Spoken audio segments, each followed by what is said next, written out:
Good morning, LinkedIn Live and YouTube. For anybody that is watching on YouTube, good morning if you're joining live. It's Friday morning, happy Friday. And good morning if you're watching on the replay. Again, I have tired eyes. I was out yesterday at a concert at Birmingham's amazing town hall, hence why my eyes are a little bit tired. It's been a busy week. How has your week been? Good morning to anybody that's joining. Please feel free to say a good morning in the comments if you wish to. So this morning I'm going to be talking about planning for employee resource groups, otherwise known as staff networks or affinity networks or diversity councils or inclusion forums, whatever you want to call them. It's typically the volunteers who get together who are passionate about equity, equality, inclusion, belonging, that do things basically for colleagues and co-workers across the company. So I'm talking about how do we plan for the year ahead, and this is something that I go into in quite a lot of detail in my leadership training for ERG leaders. If you want to know more about that, send me a DM. But basically what I'm doing this morning, I'm doing almost like I'm not going to call it a bite-sized version or a light version, because I'm going to go into as much detail as I can within the time. I'm going to go for about 20-25 minutes, and I'm really going to cover all of the areas that you need in terms of planning for next year. So as you can see there, I'm going to talk about what you want to get out of your review and reflection of 2023. So your review and reflection of the previous year. Good morning, good morning. I'm trying to see if I can see who it is that's saying good morning. I have to maybe wait for my notifications to come up to see the name. So I'm going to go over review reflections for the previous year. What does that look like? How do you set measurable goals for 2024 for your staff network? It's Nike. Ola Nike, how are you doing? Good morning. So how do you set those measurable goals? How do you then prioritize? How do you figure out what you've got the capacity to do, right? Because you can't do everything. And then I'm going to talk about planning by quarter and how that can help, and a concept called the 12-week year, which is actually a really good planning concept to use in your personal life as well, not just for your staff network. So let us get started, because I've got a hard stop at 5 to 9 because I have to be in Birmingham for 10 o'clock. Neha, good morning. Nice to see you. Thank you so much for joining, Neha. And I hope this is useful. Please, for those of you that do run ERGs, if you've gone through this process already in terms of planning and, some things were useful for you, please do share them in the comments. Or if you've got any specific questions or any specific challenges around your planning cycle and anything that you want to ask me, please feel free to put that in the chat as well. So let's start first of all with your review and reflection of the year that's just gone. Okay, so I'm starting with, of course, celebrating your wins. Okay, before you get on to creating a vision board and getting into planning for next year, please ensure that you have made time to celebrate wins. If you're lucky enough to be in an organization that has Christmas parties and you're going to celebrate, I seem to have, I do my own thing, right? I'm self-employed and I sit on a few boards, but I've just got Christmas parties coming out of everywhere next week. So, be sure to celebrate with your ERG members, particularly if you've got a core group of members that have been supporting, all of the events, have been helping to organize events, or you've got a leadership team, be sure to have some sort of celebration at the end of the year, whether or not that's Christmas or some other, religious festival. But just taking that time out to celebrate the wins is really, really important before you launch into the planning. But then specifically around the wins, so wins board before vision board, right? So specifically around the wins, what were some of the lessons learned? And there are various methods that you can use for lessons learned. And if anybody wants to know the detail, there are specific templates. In fact, that maybe is a template that I will add into the free downloads that I sort of make available. But lessons learned, one of the things I would encourage you to focus on actually is lessons learned from the things that went well.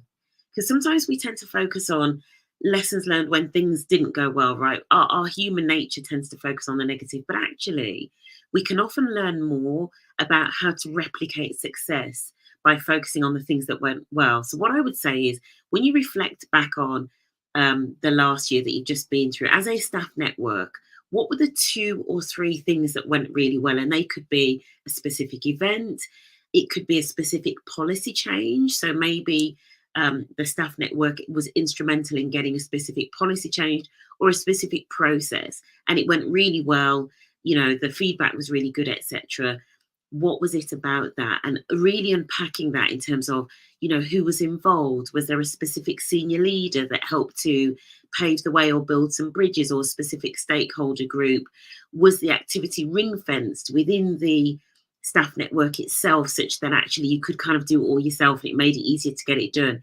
And actually just going through the process of thinking what went really well and why did it go really well can help you to then replicate that success in the year to come. And then I would say evaluate what you have achieved in terms of what you delivered last year compared to what you said you were going to deliver. So, what did you say you were going to achieve, and actually what did you achieve? And if maybe you didn't have time to fit everything in, that will kind of also help inform your planning for next year. So was it a case of, you overcommitted and you couldn't deliver things, or you overcommitted at certain times of the year and couldn't deliver? And again, that should help you to come up with a better plan for 2024. And finally, in terms of your review and reflecting, because at the end of the day, we're not doing all of this stuff just for the sake of it, right? We want to actually deliver results and outcomes in terms of, do people feel more included? Do they feel more as though they belong? And so actually, when you look at last year, look at all of the activity that was done. Bearing in mind, people are doing this on the side of their desks, right? Typically with no additional pay, unless maybe you've had it factored into your bonus objectives, which is something I'm campaigning for. What were the results and outcomes, and how are they moving you closer to delivering an organization where people with, all identities, or the specific identity that you focus on as an ERG, are feeling more included, feeling more like they belong, and as though they have equal access to opportunities. Okay. So first thing to do in terms of, we're getting into the planning now. So you want to set measurable goals, and to do that, start with a refresh of what is the vision. Now, bearing in mind, I'm really here getting into some of the things that are perhaps going to be more important for more mature employee resource groups, right? So these groups have maybe been going for a few years. If you are very early stage employee resource group, staff network, if you're very early stage, really in your first, I would say, year to 18 months, the focus in terms of your vision, you might have this longer term vision, which is around, equal access to opportunities, progression, inclusion, belong, all of those great things. Actually, for your first 12 to 18 months, your focus really is about building a sense of community. And it's just making sure that when individuals come to work with that particular identity or protected characteristic, whether that be, race or ethnicity or gender or LGBTQ identity, or their parents, carers, whatever it be, if you're an early stage staff network, the goal is mainly going to be about creating a sense of community and belonging. It's more about people feeling like they're not the only ones, right? And it then helps people to feel, oh my gosh, I can come to work and be myself, because actually there are other people like me going through the same sorts of things. So if you're early stage, you might have these longer term visions in terms of, we want to improve inclusion scores. We want to make sure that we've closed our gender pay gap or our ethnicity pay gap, or whatever it be. There might be some big multi-year goals, but actually early stage for, early stage staff networks, it's all about the belonging. So I would say for all of your networks that are out there, whatever stage you're at, really revisit that vision in terms of what are we trying to achieve longer term, not just in the next year, but longer term, what are we trying to achieve? And that links into the horizon. Because the thing is about this work, in the terms of the work of inclusion, belonging, equity, equality, this is not overnight work, right? This work takes a long time. So all of the things that you want to fix in your organization, they're not all going to be fixed in 2024. And I think the quicker you can get your head around that, the better. So know that you're not going to be able to achieve everything in next year. And the further out you can see in terms of, actually, do you know what? Maybe we can do, over the next 3 to 5 years, this is achievable. By having that longer horizon, it means that you're not trying to fix everything in 1 year and you don't end up with a plan that is unrealistic. So think about your horizon in multiple years rather than thinking you've got to try to fix everything in the 1 year. The other thing I always say is focus on outcomes. So by outcomes, I mean, improvements in how people are feeling, improvements and changes to policy, changes to process.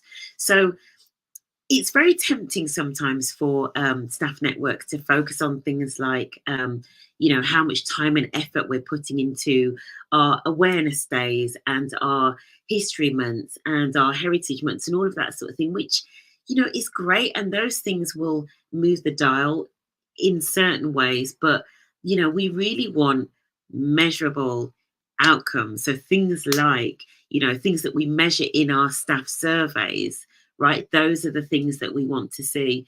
We want to see those pay gaps coming down. We want to see individuals from all backgrounds being promoted through the organization. Yeah, those are the more tangible things that are measured. And if your staff network is not yet in the space where you have measurement of these things, then maybe one of your actions for 2024 and one of the things that hits your plan is actually to start measuring, right? So it's actually to put in place some of the measures and or to define what needs to be measured, some of what is linked to what are the problems, okay? So that's really important to make sure that you have measurable goals so that we're not just being busy fools, right? We're not just doing lots of stuff, but it's not actually leading you towards these outcomes that really make a difference when it comes to inclusion and belonging.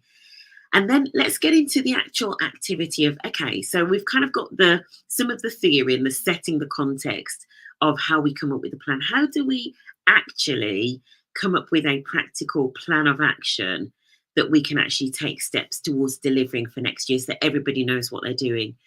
The key here is prioritizing. So I mentioned before, most people are doing this on the side of their desk as volunteers, right? The plan is a really good way, actually. It can be used as something of an engagement tool. So you can get everybody involved in, helping to shape the plan. Certainly if you've got a leadership team that supports the staff network, this is something that, as a minimum, you want the leadership team to be doing as a team rather than just you as a leader if you're leading the staff network. But ideally, actually, it's something you can get the whole group involved in doing.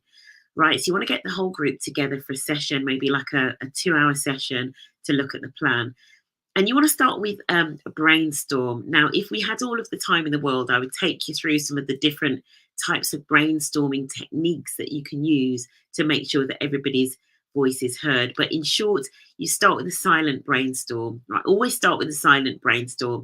Just take that away generally in terms of if you're brainstorming anything, always give people space and time to actually think silently and write down what they're thinking before people start shouting out. So you start to talk about, okay, this is our vision for next year. These are the 2 or 3 goals that we want to focus on for next year. Let's brainstorm the activities that we could do that will help to make progress in terms of those goals. And so people start to brainstorm the sorts of things that we could do. And it could be all sorts of things, it might be education and training. It might be rewriting a certain policy or process. It might be engaging with, different recruiters if you've got an issue around diverse recruitment, etc. So it could be all sorts of things, but people basically brainstorm the activities that they think need to happen. You then want to find some way of prioritizing. And one of the ways that I love for prioritizing ideas is you have a 2x2 matrix. Those of you that have been through the training will recognize what I'm talking about. So it's a 4-box matrix where you have impact in terms of, is it high impact or low impact? And you also have effort or cost or ease of implementation. So how easy is it to deliver this thing, right? So you have a 2x2 matrix that measures whether the thing is easy to do or not, and also the level of impact. And obviously what you want to do is you want to prioritize things that are going to be high impact, but easy to do, right? So what are the things that are high impact, but easy and quick to do, and preferably low cost if possible, right? Because that then gets into, you've got more resources potentially to do more things. And those are the things that you want to absolutely prioritize. Now, it might be that you have something that is high impact, very, very high impact, maybe higher impact than all of them, but it takes a lot of effort and maybe it's a long slog. And actually, that might be something that you say, do you know what? We may not even finish that in 2024, but we need to start on it. And that may be something as detailed as, for example, revisiting things like job families, say, so if, for example, you can see that there is something around the way that job descriptions and job families is structured that is causing some sort of blockage somewhere in terms of people's progression, that is probably not something that's going to be fixed, especially if you're in a very large organization, not going to be fixed within the years, but actually you might say we're going to plan that out, and that's an activity that we're going to start in 2024, even if it continues for multiple years. But anything that's low impact, especially if it's high effort, you need to bin those things off. This is where you need to get really ruthless with your time, because staff networks typically don't have a lot of time, right? So you have to get ruthless about the things that you prioritize. And the saying there at the bottom, the main thing is to keep the main thing the main thing. And ideally, I would say to you that in terms of the activities that you want to take forward from your list of priorities, you don't want to have more than like 3 or 4 things, right? And the reason that I'm saying that is you've still got to overlay, as the final bullet point there says, your awareness days, right? So you've got this calendar of awareness events and history months and sort of like national memorial days and all sorts of things that affect the community and the employees with a specific identity that you're supporting. So actually, you need to create space and time to overlay those things in. So in terms of the activities that you want to have to move forward on your goals, you need to make sure that you're also leaving time for those awareness days. One of the ways that you can actually make it more manageable, and one of the individuals I was talking to recently on a LinkedIn Live was talking about, when it comes to the awareness days and history months and all of those sorts of things, what you can do in terms of how you allocate resource to those is what you can do is make sure that the individuals within your group that have various ideas as to how to go about, sort of marking various awareness days, let them come up with the ideas and let them run it. Okay, so let specific members just go ahead and, and carry out those ideas that are around sort of like general awareness and education. Obviously, they run it by the leadership team, but then they get going. They just get going and make it happen. And then what you could say is actually you as a leader or the leadership team, you then focus on the 3 or 4 big things that have come out of this activity that are actually going to move the dial on some of the more tangible things around policy and process. So that's one way of prioritizing it and spreading the resource to make sure that you don't get overwhelmed. And then in terms of the plan, and part of the reason that it's really important to do this activity up front, first of all, there's something about securing resources. And in terms of resources and budget, that is often done quarterly, or at least the forecasting is done quarterly. The budgeting is done annually. So timescales for this planning activity, now is a really good time before budgets are locked down. A lot of budgets have been locked down already anyway. If you're in like a January to December financial year, a lot of budgets will have been locked down. But actually having those conversations with finance or the budget holder to say, what funds do we have ring fenced? Is really useful. Obviously, next year you can start this earlier. So start it typically 2 to 3 months before your budget cycle starts, so that you've had some input into the resources that are needed for the staff network. But certainly most organisations, there is also a quarterly reforecast. So not only is there the annual budgeting, there is a quarterly reforecast. And that's a really good process to be aware of, so that, again, you can make your case for any additional resources that you need. So I always say plan by quarter. So you've come out with your yearly plan from the previous one. You come out with the things that year that you want to do. I would then say break the year up by quarters. So break the year up by quarters and kind of plot those things that you've got coming, your awareness days, your history months, all of those sorts of things. But then put in those 1 or 2 big items that you're going to work on to try to meet your goals towards your vision. Okay, slot them in. And I would I would say no more than one a quarter, unless you have a lot of resources and a lot of members that are going to help you drive change. I would say no more than one thing per quarter on top of your awareness days, right? So you're going to slot it in for each quarter. And I've referenced there the 12-week year, which is a great book, right? It's called The 12-Week Year, a great book in terms of your personal planning, but certainly in terms of if you're doing something like this. And it really gives you an approach to how you tackle each quarter. So coming up to the start of each quarter, you actually look at it in terms of the weeks, what needs to be done week by week in order for me to have a chance of delivering on this plan. And I'd really encourage staff networks to think about each quarter, just a quarter ahead. What is it that we need to do? Be realistic about what's achievable. Really space the plan out, but be realistic about what's achievable in that quarter, bearing in mind that you've still got a busy day job, right? And ERG leads tend to be quite senior.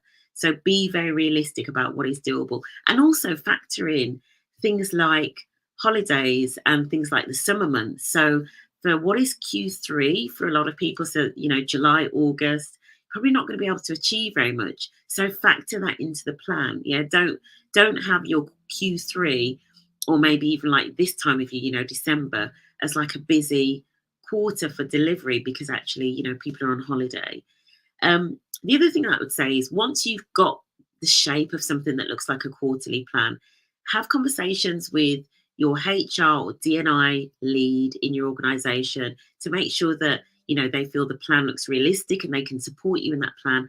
And also with your internal comms. So your internal comms person, it's really important that they are on board with this plan, right? You're not just kind of like running off doing your own thing. I love what Omar said. Omar, you're one step ahead of me. I would also recommend that the leadership or steering team schedule quarterly membership check-ins to update the membership on the progress, as well as get input from the membership on the upcoming deliverables. Absolutely, Omar. I actually advocate a monthly check-in on deliverables. There's a really good way of, once you've got a plan, there's a really good way of representing the plan on a page. I don't think I've got time to go into it today, but there's a really simple way of representing your plan on a page. If I try to describe it now, I'm going to take forever, but you can represent it in a way that shows progress towards the things that are in the plan, and also things that are completed, and also things that are not started. Omar, if I can remember, I will send you it after this. I'll send you it as a DM. But yeah, definitely updating the membership on progress, because otherwise it's very easy to start to feel deflated, or maybe as though you're not making progress towards these things. So really, really important to update the membership on progress. And actually something like progress towards your plan is a really good engagement tool generally, not just for your members and for HR and for your sponsor, but also other teams that you're wanting to work with, whether that be with procurement about supplier diversity, or with your sales and marketing team about inclusive marketing, right? These are for very mature employee resource groups now, right? That are really kind of almost like doing quite strategic, holistic work. But yeah, absolutely, Omar, definitely is a good way of keeping the membership team engaged. And the sponsor feedback, I always sort of say leadership buy-in. I can't overestimate how important leadership buy-in is. If you have a leader that is engaged and is on board and is bought into your plan, the doors that they will open is better than anything. They will make sure that resources are freed up.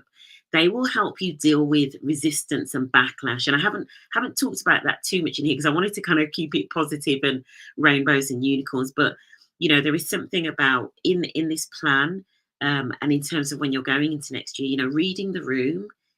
Are you starting to sense resistance and backlash in the organization?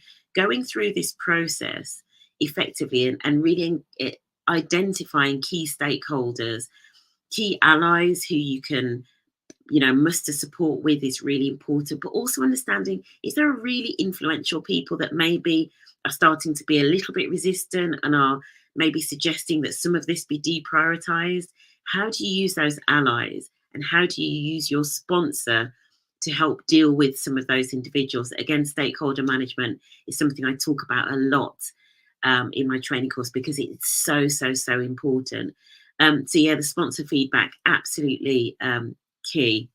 And the quote here from Brian Moran of the 12-week year: effective execution happens daily and weekly. So it's all very well having these big visions, big goals, etc., but actually it's the breaking it down into the smaller part. That is all I've got time for, because unfortunately I've got to hit the roads. I've got to be in Birmingham very shortly. But I hope that was useful. If there are any other tools that you're using that are helping in your planning, please do drop them in the comments. If you've got any specific questions about your planning, drop me a DM. If you want to know any more about my ERG leaders training course. So my background, part of my background, as well as being an accountant, I worked in change management for a long time, big transformation programs. And for me, DE&I very much sits at the intersection of, kind of like learning and education and equality and social justice, but with change management. And we have to understand how to make change happen in organizations. And that's why I really like to focus on some of this stuff. So if you are interested in ERG leader training and you like what you've heard, please do drop me a DM and I will send some more information to you, or head over to the website, which is reboot.global. That's it for today. Thank you so much for joining, for you ERG leaders. Hope you have a good weekend, and I hope your planning is going well. Take care, guys. Go with grace. Ciao.